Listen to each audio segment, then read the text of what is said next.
सुनंदा, इस तरह खाना क्यों छोड़ दिया? बस अब और इच्छा नहीं हो रही। अचानक इस तरह परेशान क्यों हो गई हो? अमर, शुभम के बारे में इतने दिनों से डॉक्टर हमें तसल्ली दे रहे हैं और हम शुभम को, मगर उसकी हालत में कोई। आशा जी, आप आइए आइए।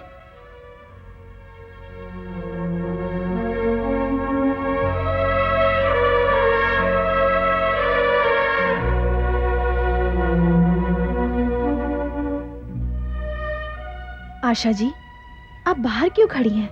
अंदर आइए ना।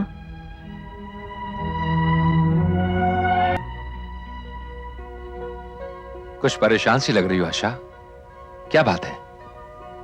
शुभम किधर है अमर? वो ज्योति के साथ बाहर गया है, उससे कोई काम था क्या? अब इस घर से मुझे कभी कोई काम नहीं पड़ेगा। आशा। हाँ अमर, हालात, खुदगर्जी और एहसान फरामोशी ने दिनेश की आंखों के सामने ऐसा पर्दा डाला है कि वो। बोलो आशा, बात क्या है? बताओ ना आशा। आशा, तुम्हारी आंखों में खामोश आंसू किसी अनहोनी के होने का अंदेशा है। प्लीज आशा बताओ, बात क्या है?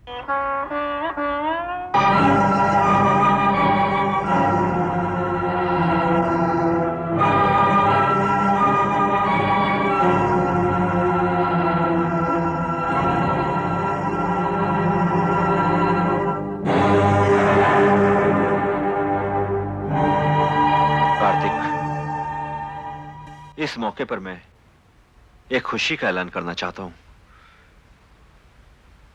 हम दोनों ने अपनी बेटी नेहा की शादी शुभम के साथ करने का फैसला किया है।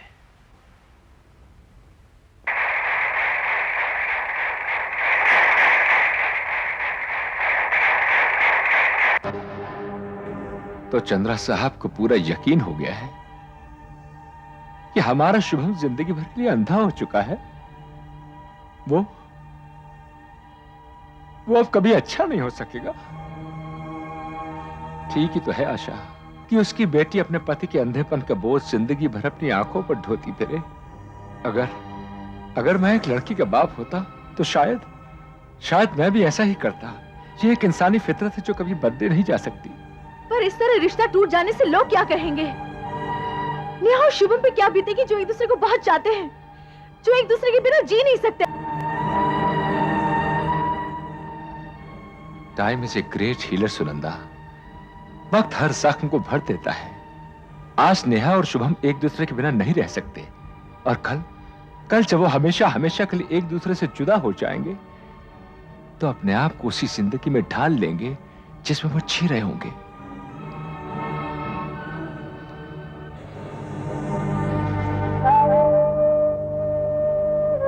आशा, चंद्रा साहब के फैसले पर इस तरह उदास मत हो।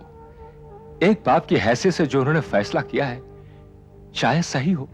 और फिर शुभम नेहा से कह चुका है कि वो कहीं और शादी कर ले। वो खुद उस पर बोझ नहीं बनना चाहता।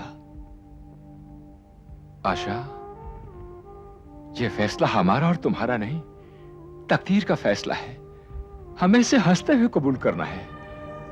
हम तो यही चाहेंगे कि जुदा होने के बाद वो दोनों जहां भी रहें, खुश रहें, मुस्कुराते रहें। हमारी तो भगवान से यही प्रार्थना है, यही प्रार्थना है।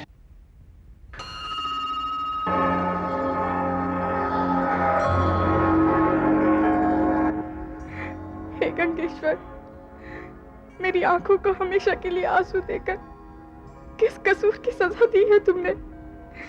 मेरे प्यार को बेइज्जत करके किस करने का फल दिया है मुझे?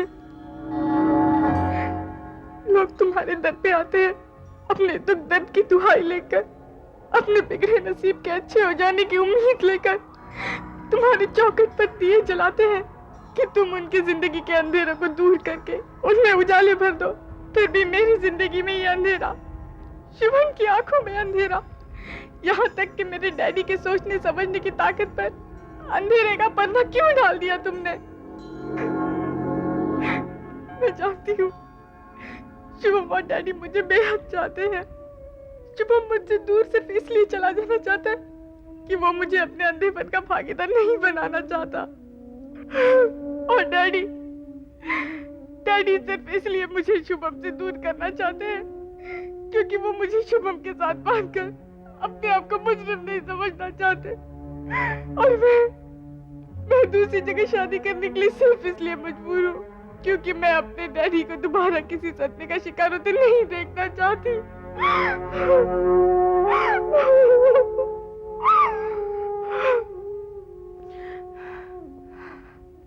कहने को तो इस संसार ने औरत को शक्ति का नाम दिया है, पर ये शक्ति मर्द के सामने कितनी मजबूर हो जाती है, इसका एहसास कभी हुआ है तुम्हें?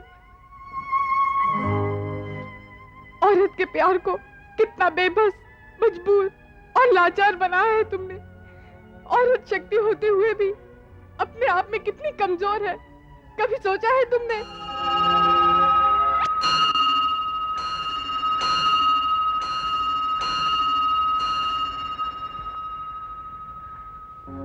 तुमने मेरा जो फैसला करना था वो तो कर ही दिया है। बस अब तुमसे यही कहना है, शुभम को हमेशा खुशहाल रखना और हो सके तो उसे अच्छा कर देना। समझ गए ना भोलेनाथ?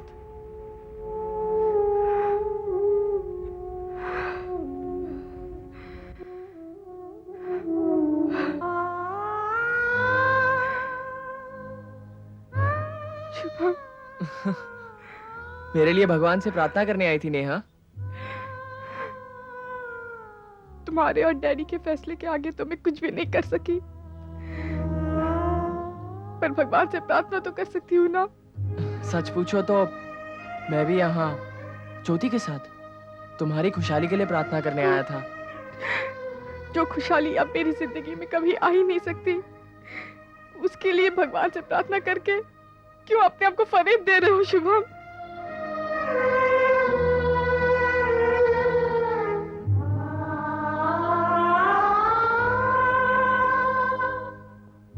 नेहा चली गई शुभम?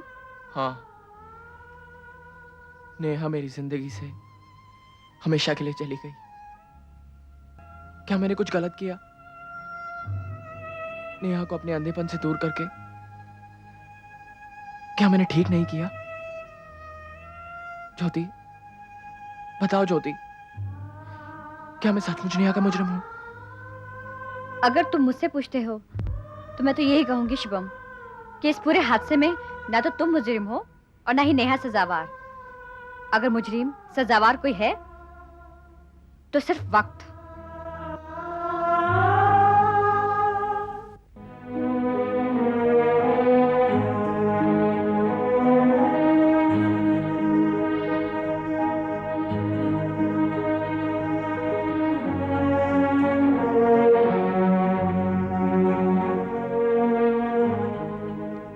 अंकल,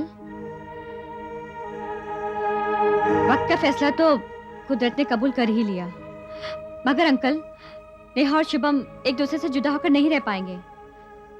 आज जब मैं शुभम को मंदिर ले गई थी तो नेहा वहां पर पहले से मौजूद थी और वो भगवान से शुभम के लिए प्रार्थना कर रही थी। बेटी, आप दोनों एक दूसरे के लिए भगवान से प्रार्थना करने के अलावा कर भी क्या सकते हैं? शुभम अपने अंधेपन के कारण अपने प्यार की कुर्बानी दे रहा है और नेहा अपने डैडी की जिद के आगे मजबूर है।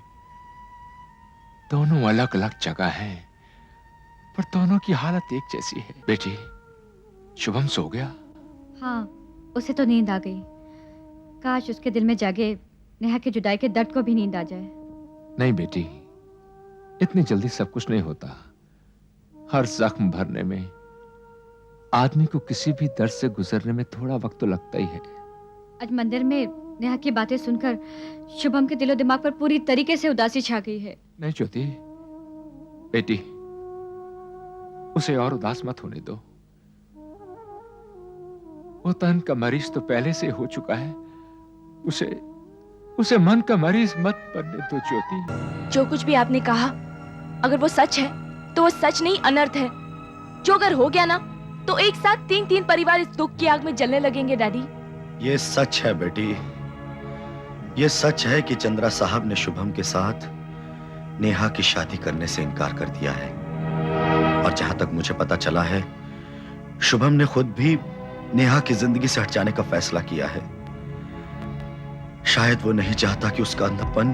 डैडी, शुभम जिंदगी भर अंधा नहीं रहेगा। उसका एक ऑपरेशन अभी बाकी है, जिसकी वजह से उसके ठीक होने के पूरे चांसेस है। काश ये बात चंद्रा साहब ने और खुद शुभम ने भी महसूस की होती। काश ये फैसला उन दोनों का अपना ना होता। डैडी, क्या आशा आंटी ने कुछ नहीं कहा? कुछ नहीं किया उन्होंने? बहुत कुछ कहा, बहुत कुछ किया, पर तुम्हारी आशा आंटी भी तो एक हिंदुस्तानी औरत है ना। उनकी अपनी चाहत, पसंद, फैसला कुछ भी हो, अपने पति की पसंद और फैसले के सामने तो उन्हें झुकना ही है। डैडी, तो क्या ये अनहोनी हो जाएगी?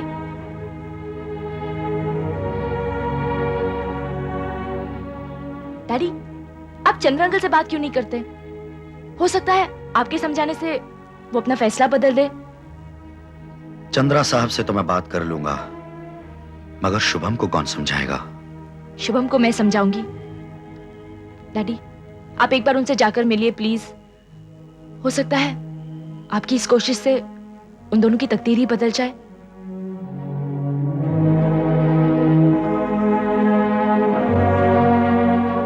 चंद्रा साहब, सुना था और इतने सालों में मुझे इस बात का विश्वास भी हो गया कि आप एक बार जिस बात का अच्छी तरह सोच समझकर फैसला कर लेते हैं, उसे बदलते नहीं।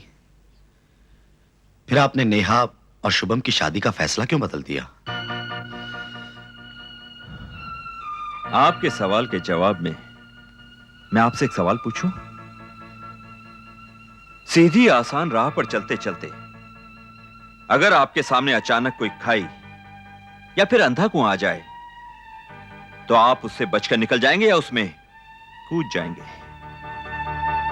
या फिर मैं अपनी बात को इस तरह कहूं कि आपके घर में जवान इकलौती लड़की हो, तो क्या आप उसे ऐसे आदमी के पल्ले बांध देंगे जो हमेशा हमेशा के लिए अपनी आंखें खो चुका है, या जिंदगी भर के लिए अपनी बेटी की आंखों को किसी दूसरे का अंधापन सौंप देंगे? चंद्रा साहब, शुभम का अभी एक ऑपरेशन बाकी है, उसके ठीक होने की पूरी उम्मीद है। कार्तिक साहब, यह सच है कि उम्मीद पर पूरी दुनिया कायम है, लेकिन यह भी सच है कि उम्मीद और यकीन के दरमियान एक अच्छा खासा फासला होता है। और फिर शुभम के मामले में यकीन और उम्मीद के बीच का यह फासला कम ना हुआ तो? और फिर आप यह क्यों भूलते हैं कि मैं एक बेटी का बाप होने के साथ साथ एक बिजनेसमैन भी हूं। बिजनेस हो या औलाद की शादी, अपना फायदा या नुकसान सोचना मेरा पहला फर्ज है। ओह, तो यूं कहिए ना कि आप अपने फायदे के लिए किसी और जगह अपनी बेटी की शादी नहीं, सौदा कर रहे हैं। ये मेरा जाती मामला है, आप इसमें दखल ना दे तो अच्छा होगा, और बेहतर होगा कि आप यहां से चले जाएं। जाइए! मैं तो चला जाऊंगा मिस्टर चंद्रा, मगर जाने से पहले आप कान खोलकर सुन लीजिए, हमारा शुभम कोई अंधा कुआं नहीं है, उस पर रोशनी आएगी, जरूर आएगी, जरूर आएगी।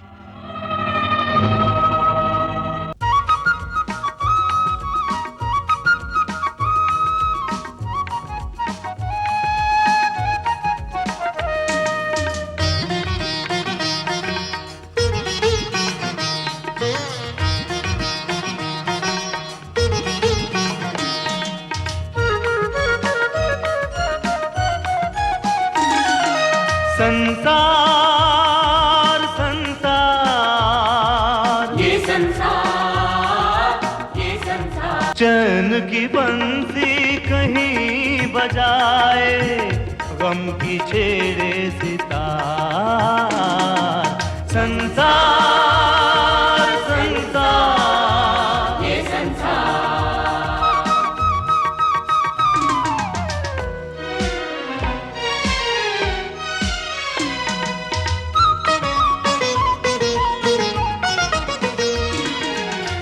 एक पल में कोई आए यहाँ पे